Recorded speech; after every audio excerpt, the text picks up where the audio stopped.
এই ভিডিওগুলো আমরা দেখি ফেসবুক, ইউটিউব, আর স্কিপ করে চলে যাই, উপরের দিকে টেনে আমরা স্ক্রল করে চলে যাই।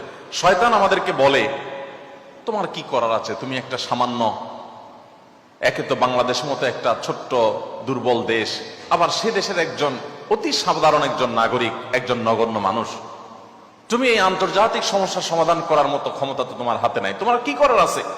সো তুমি একটু আল্লাহর কাছে দোয়া করো, বাস। আমি একটু দোয়া করে ওটাকে স্কিপ করে আর একটা ঝাঁকানাকা কোনো ভিডিওতে আমি ডুবে যাচ্ছি। এই না আমাদের অবস্থা? আসলে কি তাই?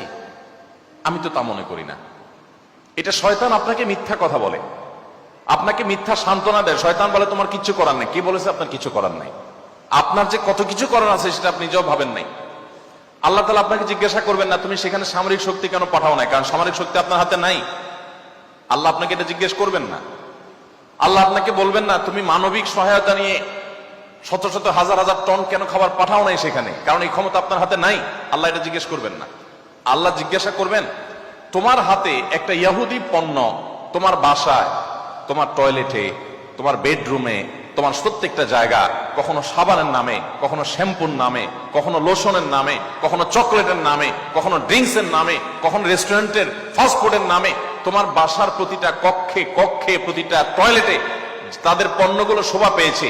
এই পণ্য বেচা টাকা দিয়ে তারা বোমা হামলা করে মানুষ মেরেছে।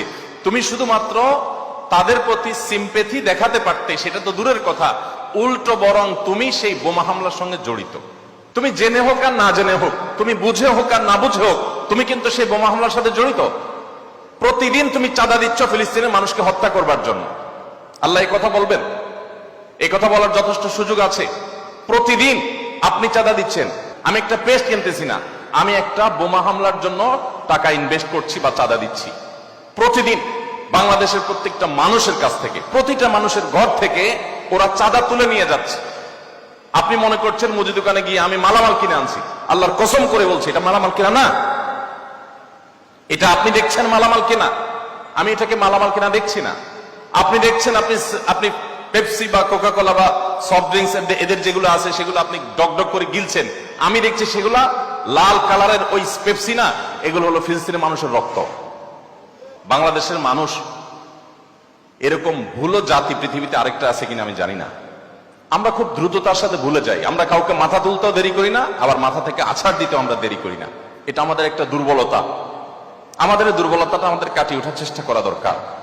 আমরা কয়দিন খুব জোরে সোরে বয়কট করে এরপরে আবার আমাদের সবকিছু সয়ে যায়।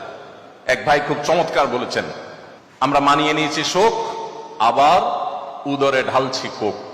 আপনি নামাজ পড়তেছেন, আপনি সিজদা করতেছেন, আপনি অনেক কিছু করতেছেন, দিন শেষে আপনি মুসলমানদের হত্যার সঙ্গে জড়িত। আপনি নিরীহ মা শিশুগুলোকে হত্যার সাথে জড়িত, আপনি জানছেনও না। আমরা মুসলমানরা যদি শুধুমাত্র তাদের পণ্যগুলো বয়কটটা যদি যথাযথভাবে করতে পারি, তাহলে তারা অন্তত 50% এমনিতেই সাইজ হয়ে যাবে। আমি তো মনে করি যে এই প্রেক্ষাপটে, এই বাস্তবতায়, ফিলিস্তিনের এই বাস্তবতা অন্তত আপনারা যদি প্রত্যেকে আন্তরিক হন এবং সচেষ্ট হন, তাহলে সেক্ষেত্রে আপনারা বাণিজ্যিকভাবেও লাভবান হতে পারেন, কিন্তু সেটা মূল উদ্দেশ্য থাকবে না। আপনারা মূলত দ্বীনি চেতনা থেকে এই কাজটি করবেন।